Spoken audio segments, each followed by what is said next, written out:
पिछली कहानी में हमने सुना कि किसी अज्ञात अदृश्य लोक में जाने के लिए निशा डॉक्टर से प्रार्थना कर रही थी। इतना कहकर निशा ने अपनी आंखें बंद कर ली। लगभग 15-20 मिनट के बाद उसने आंखें खोलकर मेरी ओर देखा और फिर कहने लगी, मैंने अपना वादा पूरा नहीं किया शर्मा। मैं तुम्हारी प्रेमिका बनी, प्रेयसी बनी, लेकिन पत्नी ना बन सकी। तुम मुझे क्षमा कर देना। मैं जानती हूँ कि तुम मेरे बिना नहीं रह सकोगे। तोड़ दोगे तुम अपने आप को मेरे अभाव में।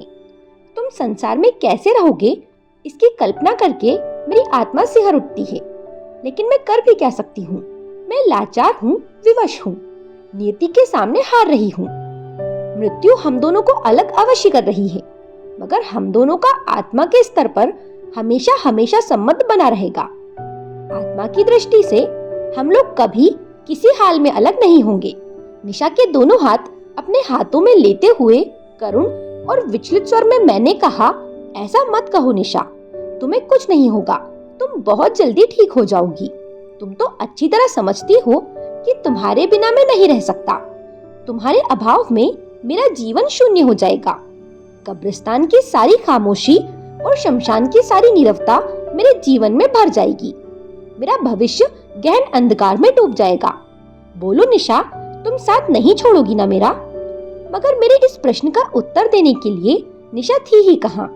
उसकी आत्मा शरीर का बंधन तोड़कर महायात्रा पर निकल गई थी। डॉक्टर रमन वहीं खड़े थे। उन्होंने जांच की और फिर मेरी ओर निराशा भरी दृष्टि से देखा। उनकी आंखों से आंसू निकल रहे थे। निशा इस नश्वर लोक को छोड़कर उसी अज्ञात आलोकमय लोक में गई थी।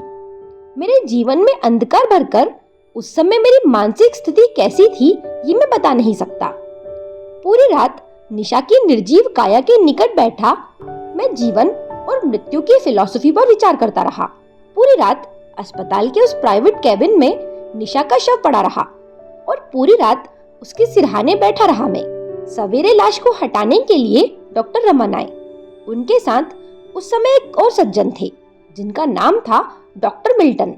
डॉक्टर मिल्टन अमेरिकन थे। उन दिनों अपने भारतीय डॉक्टर मित्रों से मिलने वो कलकत्ता आए हुए थे। उनके भारतीय मित्रों में डॉक्टर रमन भी एक थे। जब मैं मिला उस समय दोनों डॉक्टरों के चेहरे पर घोर आश्चर्य के भाव थे। डॉक्टर रमन ने बताया कि निशा मृत होते हुए भी एक प्रकार से अभी भी जीवित है। मैंने आश्चर्य से पूछा, क्या कहा आपने? उन्होंने कहा, हाँ, तुमने बिल्कुल ठीक सुना है। कल जब मैंने उसका निरीक्षण किया था उस समय उसका शरीर बर्फ की तरह शीतल हो चुका था। जीवन का कोई भी चिन्ह शेष नहीं था, यानी कि निशा मर चुकी थी। लेकिन इस समय जब मैंने लाश को हटाने के लिए नियमानुसार उसकी जांच की तो एक बार में चौंक पड़ा। निशा का पूरा शरीर पहले की तरह ही शीतल है, लेकिन मस्तिष्क गर्म है और उसका टेम्परेचर धीरे धीरे बढ़ रहा है। जीवन के सभी लक्षण समाप्त हो जाने के बाद मस्तिष्क भी 2 घंटे के बाद शांत और शीतल हो जाता है, मगर 12 घंटे के बाद फिर मस्तिष्क गर्म क्यों हो गया है और क्यों उसकी गर्मी धीरे धीरे बढ़ रही है, ये मेरी समझ में नहीं आ रहा। ये मेरा पहला अनुभव है। ये सचमुच एक अत्यंत रहस्यमय और आश्चर्यजनक बात है। चिकित्सा शास्त्र के अनुसार निशा की मृत्यु को पूरे 12 घंटे हो चुके हैं, मगर एक हिसाब से वो जीवित भी है। निसंदेह निशा अपने आप में एक विचित्र रहस्य है। डॉक्टर मिल्टन ने कहा, जिस गति से मस्तिष्क का टेम्परेचर बढ़ रहा है उसके मस्तिष्क का रक्त सूख जाना चाहिए था, उसकी नसें फट जानी चाहिए थी, मगर ऐसा कुछ भी नहीं हुआ। इतना कहकर डॉक्टर मिल्टन चुपचाप कुछ सोचने लगे। अब तक वहां निशा के परिजनों के अलावा अस्पताल के भी कुछ विशिष्ट लोग आ चुके थे। सभी के चेहरे पर कौतूहल और आश्चर्य के मिले जुले भाव थे।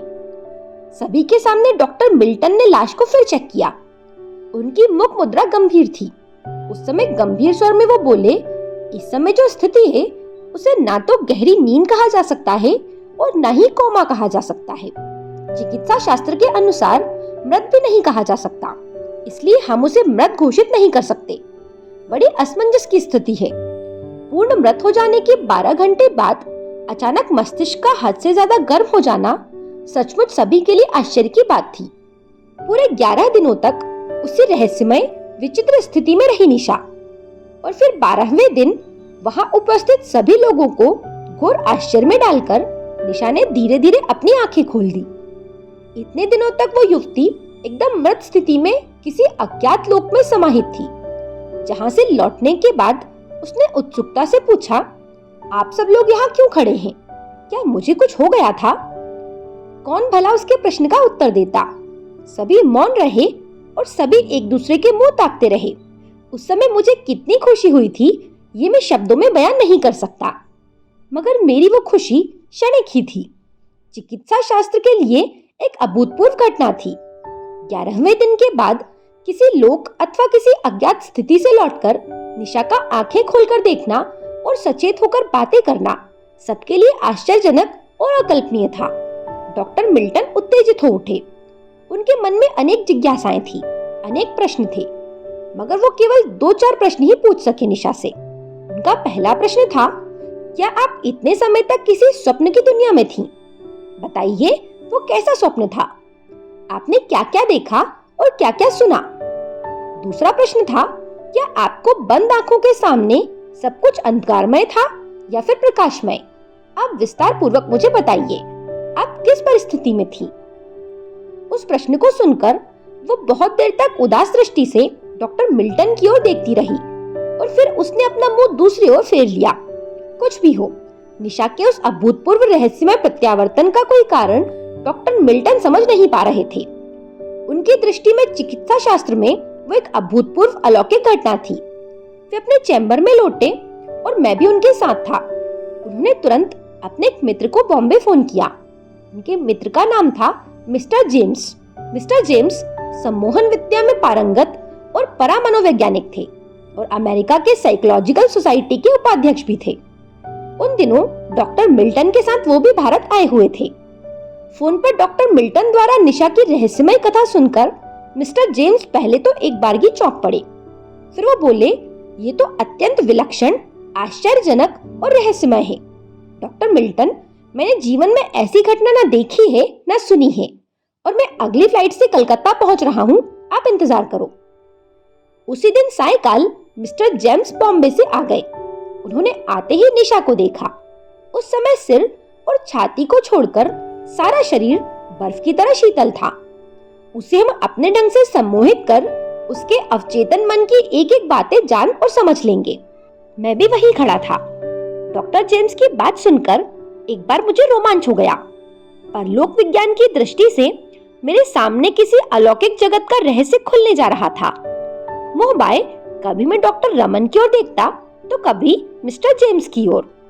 निशा को एक ताप नियंत्रित और ध्वनि रोधक कक्ष में ले जाया गया। उस समय रात के 9 बजे थे। उस कक्ष में किसी को जाने की अनुमति नहीं थी। उन तीनों महापुरुषों के अलावा केवल मैं था। वहां प्रयोग शुरू हुआ। मिस्टर जेम्स ने अपनी पद्धति से निशा की आत्मा को सम्मोहित करना शुरू किया। उस समय निशा बहुत धीरे धीरे सांस ले रही थी। उसके क्लांत चेहरे पर किसी प्रकार का कोई भाव नहीं था। ऐसा लगा मानो वो किसी को पहचान नहीं रही है। मिस निशा, आप मेरी ओर देखिए। मिस्टर जेम्स का गंभीर स्वर ध्वनि रोधक कक्ष में गूंजा। आप मिस निशा शर्मा हैं। आपकी उम्र 25 वर्ष है। कोल्हापुर में आपका जन्म हुआ था। हाँ, आप धीरे धीरे सांस लीजिए। आप मेरी बात सुन रही हैं ना? निशा ने धीमे स्वर में उत्तर दिया, मैं सुन रही हूँ। आप पूरे 1 महीने तक किसी अज्ञात बीमारी के कारण जीवन और मृत्यु के बीच थी। उसके बाद फिर आप पूरे 12 घंटे तक मौत की अंधेरी घाटियों में रहीं। इस दुनिया में आपका अस्तित्व नहीं था। बताइए, उस अवस्था में आपने क्या क्या देखा और क्या क्या अनुभव किया? सम्मोहन की उस स्थिति में लगा कि निशा के अंदर से मानो कोई बाधा आ रही है जो उसे बोलने नहीं दे रही। उस समय उसकी आंखें बंद थी और चेहरे पर किसी भी प्रकार के विकार का कोई चिन्ह नहीं था। लेकिन उसके लिए मिस्टर जेम्स के आदेश का उल्लंघन करना असंभव था। उसके मस्तिष्क में बार बार मिस्टर जेम्स का आदेश ध्वनित होने लगा, मिस निशा शर्मा, याद करिए। फिर थोड़ा ठहरकर मिस्टर जेम्स बोले, याद रखिए, मैं आपसे जवाब मांग रहा हूँ, आप मुझे उत्तर दीजिए। सम्मोहन की उस आरंभिक स्थिति में निशा की ब्रह्म चेतना पूरी तरह लुप्त हो गई और उसी के साथ साथ जागृत हो गई अंतर चेतना। निशा के होठ हिले। वो कहने लगी, मैं अपने शरीर को छोड़कर नहीं जाना चाहती थी। उससे अलग भी होना नहीं चाहती थी, मगर कोई अज्ञात शक्ति मुझे खींच रही थी। उस समय अपने को असहाय अनुभव कर रही थी मैं। सिर, छाती और नाभि के पास भयानक जलन हो रही थी। मेरा अपने अंगों पर कोई अधिकार नहीं रह गया था। देखने, सुनने और समझने की ताकत भी खत्म हो गई थी। फिर धीरे धीरे चारों तरफ अंधेरा छा गया। अंधेरे के कारण मैं घबराने लगी और सांस लेने में तकलीफ होने लगी। मेरी स्थिति काफी शोचनीय थी। उस समय मेरा ध्यान बस सांस लेने पर ही केंद्रित था। यदि सांस भीतर जाती तो बाहर निकलने में तकलीफ होती।